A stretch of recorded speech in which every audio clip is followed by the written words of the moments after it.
Planejar não te trava, mas sim te acelera. Assim como a meta, né, que é um vilão, as pessoas entendem, as pessoas em geral, não só escritores, mas as pessoas aprenderam a ter medo de meta. Porque, vamos dizer que, né, lá na Revolução Industrial, colocaram meta como uma coisa muito amarrada, padronizada, engessada, uma coisa ruim, uma coisa que ou você cumpre ou você é um fracasso. Ou você faz a meta ou você, né, tá indo pelo caminho errado, e as pessoas, aí veio um discurso muito anti-meta.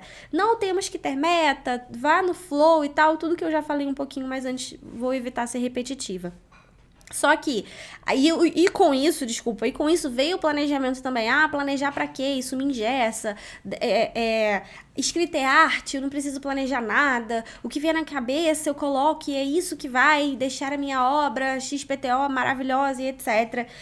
Cara, é lindo esse flow, só que assim, se tem uma coisa que eu já prestei atenção, até de estudar sobre autores que dizem não planejar a história, o mais louco disso tudo é que quando eles contam sobre o processo criativo deles, o processo criativo mental deles é um planejamento. Só que eles já nascem com esse método, com esse setup, digamos assim, com esse default na cabeça deles. Eles já nascem com esse método, digamos assim, né? Não o método, mas eles já nascem com esse passo a passo, esse caminho bem definido do que precisa ter para a história ser encaixada. É fácil para eles, porque existem pessoas que nascem com determinadas facilidades para coisas, né? Tem gente que tem mais facilidade com esporte, tem gente que tem mais facilidade com música, canto e etc. E para todos os outros mortais que não nascem com essa facilidade ou dito dom, é possível aprender. A gente sabe, é cientificamente comprovado que é possível aprender se você se dedica. Então eu falo para essas pessoas, se você não tem o dom, a facilidade, etc. E até pra você que tem. E se tem uma coisa que eu tenho comprovado com cada vez mais turmas da Jornada para Escritor, autores, pessoas que já são publicadas, entrando dentro da jornada e falando, olha, a sua metodologia me ajudou a escrever mais rápido, me ajudou a escrever melhor, me ajudou a me aprofundar nas minhas histórias. Porque o planejamento não é pra te engessar. Não só também te acelerar, como eu usei no título do tópico, mas é para fazer você ter conhecimento, profundidade, domínio da sua história.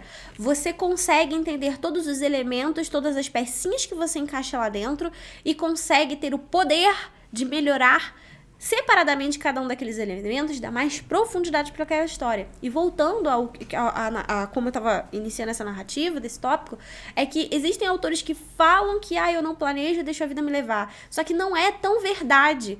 Quando você olha o pensamento desses autores, eles têm uma sequência lógica, era essa palavra que eu queria achar, eles têm uma sequência lógica de como eles encaixam as histórias dele, de como eles encaixam as ideias, de como eles pesquisam, como eles buscam. Eles falam que não precisam de planejamento, mas eles, de forma intuitiva, fazem passos do planejamento, de um bom planejamento.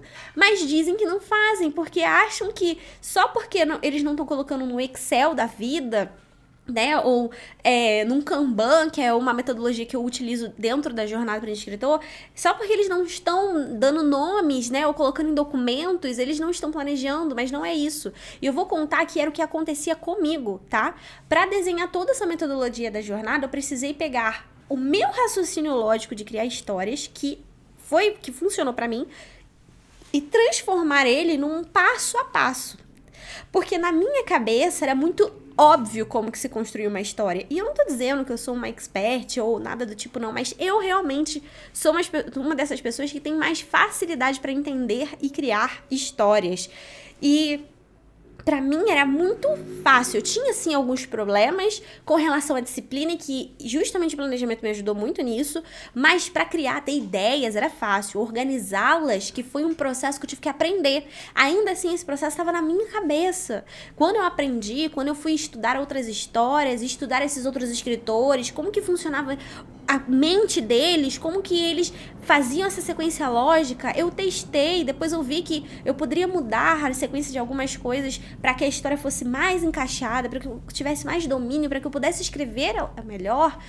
E nesses exercícios, eu achava, eu não colocava necessariamente no papel, mas quando eu precisei criar esse passo a passo para replicar isso para outras pessoas, para ensinar outras pessoas, eu vi que tudo que eu fazia de forma intuitiva, na verdade, era um planejamento, era um passo a passo muito bem definido para eu chegar no resultado. Eu fiz uma vez, na verdade, uma vez não. Fiz uma vez, vi melhorias, fui fazendo, fui melhorando até realmente ter aquela sequência lógica das histórias que eu preciso fazer. Tanto que hoje, para uma história pequena, eu vou confessar aqui e falo isso para os meus alunos. Para uma história pequena, eu não abro todo o planejamento, eu não sigo todo o passo a passo olhando para as tabelas ou para o plano de aulas que os alunos têm. Os alunos têm ali para aprender, é a primeira vez que eles estão fazendo. Mas para mim já é muito intuitivo, entende? Já é muito intuitivo que eu preciso ter a ideia central antes de escrever. Já é muito intuitivo que eu preciso saber quem é o público que eu quero alcançar com aquela história antes de escrever aquela história. Isso para mim já tá no meu modus operandi, já tá cravada aqui na minha cabeça, sabe? É igual, dizem que é igual aprender a dirigir. Eu tô falando dizem porque eu não sei dirigir. Mas andar de bicicleta, por exemplo, você tem que se preocupar com o equilíbrio, né? Você tem que se preocupar em olhar pros lados, em pedalar, enquanto você se equilibra. Uma vez que você aprende, já é automático. É a mesma coisa. Uma vez que você aprende esse planejamento, é automático. E eu amo quando os meus alunos escrevem outras histórias fora da jornada. Porque isso, pra mim, é o maior prova de sucesso da jornada Aprendiz Escritor. Eu não quero que esses alunos fiquem dependentes de mim. Eles aprendem a entender como o cérebro deles funciona para criar aquela história, e aí depois eles mesmos, às vezes, modificam o que para eles fazem mais sentido. Eles aprendem e colocam em prática com outras coisas depois, com outras histórias. Eles não ficam dependentes de mim. Eles aprendem uma vez e vão. Eu acho que essa é a melhor coisa para um sensei, né? Para um professor. Eu não quero... Se o aluno fica dependente de mim, então eu não ensinei direito. Eu tenho que ensinar, ele tem que saber tanto quanto, quem sabe no futuro, é aquela questão do aluno superar o mestre, né? Eu vejo vários alunos aí que me ajudam, dos tutores da jornada. São aqueles alunos que eu vejo que criaram um amadurecimento maior, que também já trabalham um pouco mais com esse universo da escrita. Eu chamo eles para me ajudarem atendendo os outros alunos, e eu vejo o quanto eles também se aprofundam, entendem a técnica, o método, e acabam, sabe, replicando e conversando com os outros alunos sobre isso. É isso, é aprender para replicar. E